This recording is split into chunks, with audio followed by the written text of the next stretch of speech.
It was a rainy night, and I was driving home from my shift at the late night diner I work at.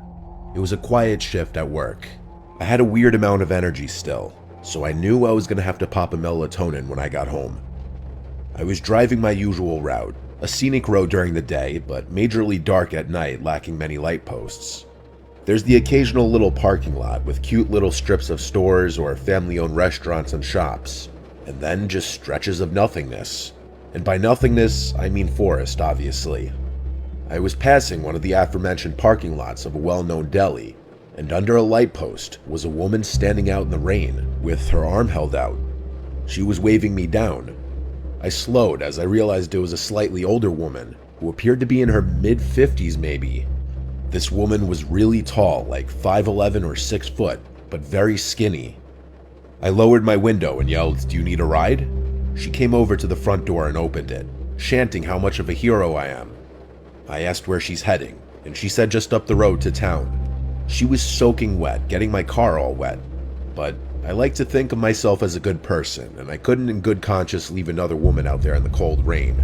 However, picking up a random man, on the other hand, would be a different story. The woman seemed sweet, but I noticed as I looked at her while talking to her, she was missing a few teeth.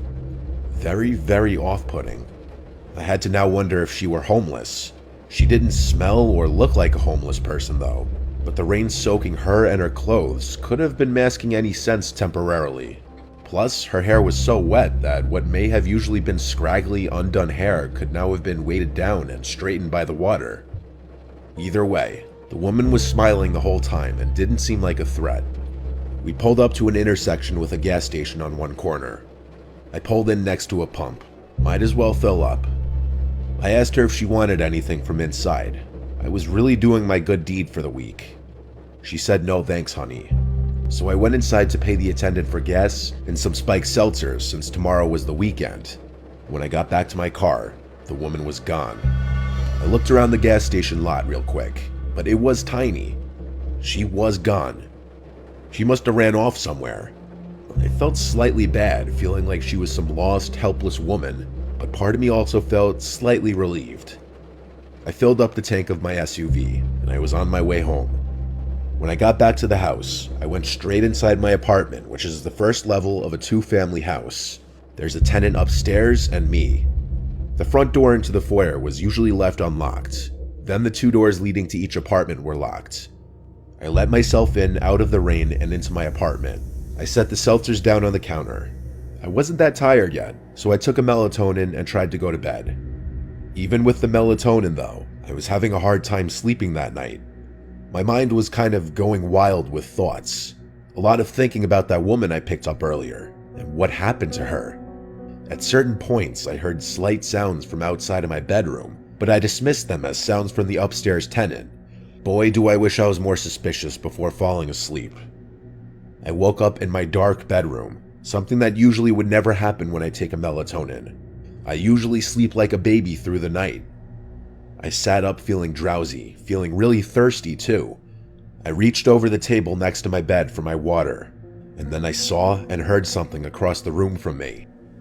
I saw someone crouched in the corner of my bedroom behind a clothing dresser with their legs folded. I had to be hallucinating it. I shook my head violently and made weird noises. I even slapped myself in the face. And now, whoever was in the corner stood up and walked out of the room. I didn't scream, I didn't say a word. I sat in my bed in literal shock.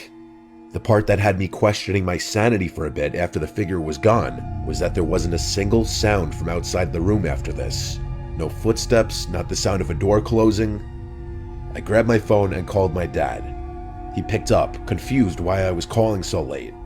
I told him of what I just saw, and he said, "Trish, you probably just had a night terror." I stayed on the phone with him as I was continuing to become more awake, and I left my room and turned on the lights to the living room outside. It was a small space. There was no one in there. I looked around the entire space and could confirm no one was there. I started to believe that maybe I did just hallucinate it, but still, I slept with the bedroom door locked that night. When I woke up in the morning, I drank some coffee and got dressed for the gym. I went to open the door to the foyer and realized it was already unlocked. My heart sank. Last night, what I saw, was it real? I did another look around the apartment, confirming no one was inside. I went out to my car and opened the back door to put my gym bag in the back seat. And that's when I noticed the damp, yellow-brownish stains all over the floor in the back, and my blanket that I always had back there was gone. I wanted to cry or scream. I figured it out. That woman snuck into the back seat last night when I was in the gas station. She either somehow unlocked the door to my apartment, or I mistakenly left it unlocked. I called my dad again, frantically asking him what to do. He said check and make sure nothing was stolen, and if nothing was, then calling the police really wouldn't do anything. I checked the house and didn't find anything to be missing, just my blanket from the car. I skipped the gym that day. In fact, I stayed bottled up in my apartment for a while after that. I was just genuinely disturbed. I didn't want to live there for much longer after that, and so after that month, I found a new place to live.